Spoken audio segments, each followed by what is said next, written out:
The forest had a way of swallowing sound. Even the wind seemed cautious as it threaded through gnarled branches, bending them like reluctant soldiers under an invisible hand. It was in this muted wilderness that Alex found himself, drawn by a curiosity he did not fully understand. He had heard whispers from the villagers at the edge of town, stories of people vanishing into the woods, never to return, their screams muffled by the dense canopy above. But those tales only stoked a fire in him. They spoke of the forest as if it were alive, aware, and unyielding. That, he thought, was exactly why he had to go. Alex's footsteps were tentative at first, brushing against the frost-dampened leaves, each one snapping underfoot like brittle bones. The deeper he went, the darker it became. Not the kind of darkness that came with nightfall, but an older, heavier shadow that seemed to exist in daylight as well. Sunlight filtered through the canopy in pale, trembling streaks, illuminating patches of moss that shimmered like green fire. There was beauty here in the way nature resisted him, but also a menace he could feel in the hollow of his chest. He reached a clearing where the trees curved inward unnaturally, their branches intertwined like fingers, forming a cathedral of gloom. The air smelled of wet earth and decay, a scent so potent it seemed almost to pulse with life. Alex knelt to examine a patch of blackened soil and found it strangely warm, as if something beneath it were breathing. He pulled his hand back, a shiver crawling along his spine, and noticed the faintest whisper in the wind, a voice that seemed to speak in syllables older than any language he had ever known. "Who's there?" he called, his voice cracking. Only silence answered, save for the rustle of leaves, as if they were mocking him. And then he saw it, a figure at the edge of the clearing, barely distinguishable from the shadows. It didn't move like a person, its presence was fluid, almost as if it were part of the forest itself. Alex blinked, and it was gone. Shaking off the unease, he pressed on. The path became a narrow tunnel of roots and hanging vines, and he had to duck beneath branches that scraped his hair and shoulders. Every now and then, he caught glimpses of movement, shapes that were too quick, too deliberate to be mere wildlife. The air grew heavier, thickening with a dampness that clung to his skin and clothes. As he walked, he thought about the stories the villagers told him, their warnings, the cries of those who had disappeared. Something about them was more than superstition. The forest was alive in ways that defied logic. A sense of being watched gnawed at him. He could hear it in the silence between the rustling leaves, in the twitch of a shadow in his peripheral vision. And always just out of reach, a whisper of something calling him further, deeper, where no man had ever dared tread. Hours passed, or maybe minutes. Time had no meaning here. Eventually, Alex stumbled upon a stream, its waters black and oily under the filtered light. He knelt to drink, but as the liquid touched his lips, a vision overtook him. He saw the forest as it truly was, an ancient entity, writhing and hungry, feeding not on flesh but on fear, growing stronger with each lost soul.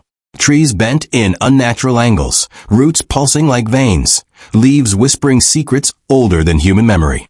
He tried to pull away, but his hands clung to the cold water as if something beneath the surface were gripping him, eager to drag him into its depths. The vision ended as abruptly as it had begun. Alex stumbled back, gasping, and realized the forest had grown darker still. Shadows seemed to coil around the trees, and the whispers had become voices, chanting in a chorus that resonated in his chest. Panic surged. He turned back toward the path he thought he had come from, but it was gone. The trees no longer marked a trail. They had shifted, closing off every escape. The forest had trapped him, and he understood with a chilling clarity that it had been watching him from the very beginning, waiting for his curiosity to tip him into its grasp. Alex ran, heedless of the twisted roots and hidden crevices that tore at his clothes and skin. The forest mocked his desperation, branches reaching for him, leaves slicing across his face like shards of glass. Every scream that escaped his lips was absorbed, swallowed, transformed into the forest's own sinister melody. Exhaustion overtook him, but still he ran until the world seemed to twist and collapse around him, until the line between reality and nightmare blurred. Alex tripped over a gnarled root, sprawling onto the cold, damp earth. Pain shot through his shoulder, but he barely registered it. His senses were overwhelmed. He could hear the faint dripping of water somewhere in the darkness, the distant rustle of something moving, And always, beneath it all, the low hum of the forest itself, alive and omnipresent. The whispers had grown insistent, circling his mind, promising revelations he did not wish to know yet could not resist. The shadows shifted, coalescing into forms that seemed vaguely human, or at least the human mind insisted they were. Figures with elongated limbs, faces blurred like melting wax, reaching for him with hands that flickered in and out of existence. He stumbled backward, panic searing through his chest, and realized with horror that he had lost all sense of direction. The forest was no longer just a place. It was an entity, a labyrinth of sentient trees and devouring roots, and he was merely prey caught in its design. Then he heard it, a low growl, guttural and ancient. Something massive moved nearby, so vast that the ground seemed to pulse with its steps.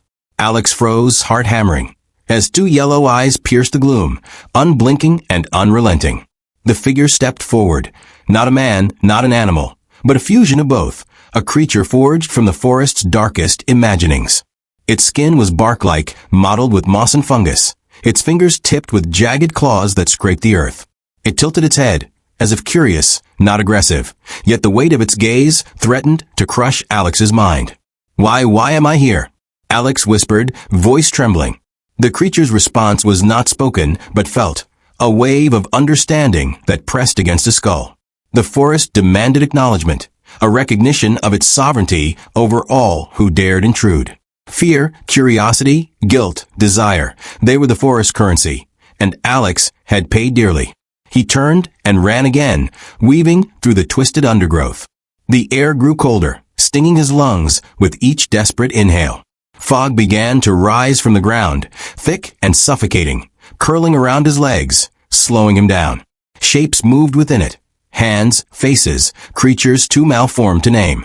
The whispers became screams, all speaking at once. A cacophony of past victims calling out to him in warning, pleading for release. But the forest would not let them go. At the edge of his vision, Alex saw a clearing. Moonlight, pale and weak, broke through the dense canopy above. Hope surged. He sprinted toward it, stumbling over roots and rocks. As he emerged, he realized it was not a clearing at all, but a circle of stones, ancient and etched with symbols that pulsed faintly with an eerie green light. The ground within the circle was blackened, charred, as if countless fires had been burned here over centuries. In the center, a pit yawned like a mouth ready to devour him. Something compelled him forward. He did not know if it was courage or the forest's will bending him, but he approached the edge of the pit. A smell like rotting leaves and wet iron rose from it, thick and intoxicating. From its depths came a whispering chorus, beckoning, promising answers. Alex's hands trembled as he reached toward the pit, and in that instant, the forest's voice surged into his mind, loud and undeniable. You belong. The ground beneath him shifted violently. He stumbled, arms flailing, and fell into the pit. Darkness enveloped him, pressing against his skin, filling his lungs with the scent of decay. He fell endlessly, yet not, for time had no meaning here. In the void he saw visions. The forest at the dawn of time, creatures of bone and bark wandering under pale skies, human shapes dissolving into leaves and roots, their screams becoming wind.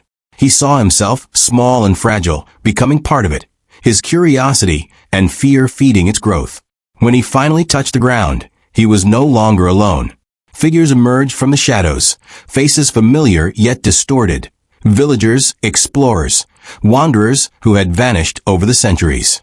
They looked at him with empty eyes and twisted smiles. Welcome, they whispered in unison. You see now. You are ours. Alex screamed, but it was swallowed instantly. He tried to move, but his body felt heavy, as if the earth itself had claimed him. Slowly, the black soil and green moss began to climb over his skin, wrapping him in the forest's embrace. He struggled, tried to resist, but the will of the forest was absolute. His mind spun with terror and awe as he realized the truth. The forest did not merely trap, it transformed. Those who entered became part of its endless consciousness, feeding its hunger, adding to its memories, its whispers, its sentient pulse. And as his vision blurred, as the forest's essence seeped into every fiber of his being, Alex understood what the villagers had meant. The forest was dark, yes, but it was also eternal. It did not care for fear, for pain, for life. It simply consumed and preserved. And now he would wander among its trees forever, a new whisper among the countless others, calling out to the next curious soul who dared to enter. The moonlight flickered through the canopy one last time, casting the clearing in silver glow. The wind shifted, carrying with it a faint echo of Alex's voice, a warning or an invitation. It was impossible to tell. The forest remained, silent yet alive, ever patient, ever hungry, a dark nature that had claimed another soul. And somewhere deep within the shadows, the whispers began anew.